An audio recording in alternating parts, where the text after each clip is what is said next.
انشالله شهید شدم بابا. چیز نه همون زن محله بالا همه کلن بپلیدم. ما محله ما که اصلا نیه. سر به من فسق نزن. تو بگرد خر کدوم اینا چیه؟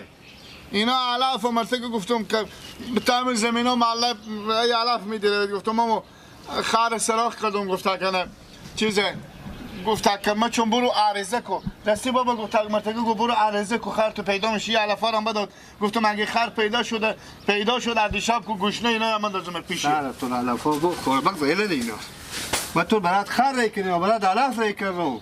خب آخه چرا خر پیدا نکردی؟ آخه مرتکه خوب مرتکه گفته گینا رک میشه خر تو پیدا شی اینا گوشنه او. آخه مرتکه سر تو بخور. آخه من علفا رو چه کار کنم؟ من تو برات خر کنم گونگرم کنم به اون محله رفته برات خر. حالا بیا 2 ساعتی پاتر سر که من خر پیدا نکنم. مرتکه گفته علف ببر خب اصلا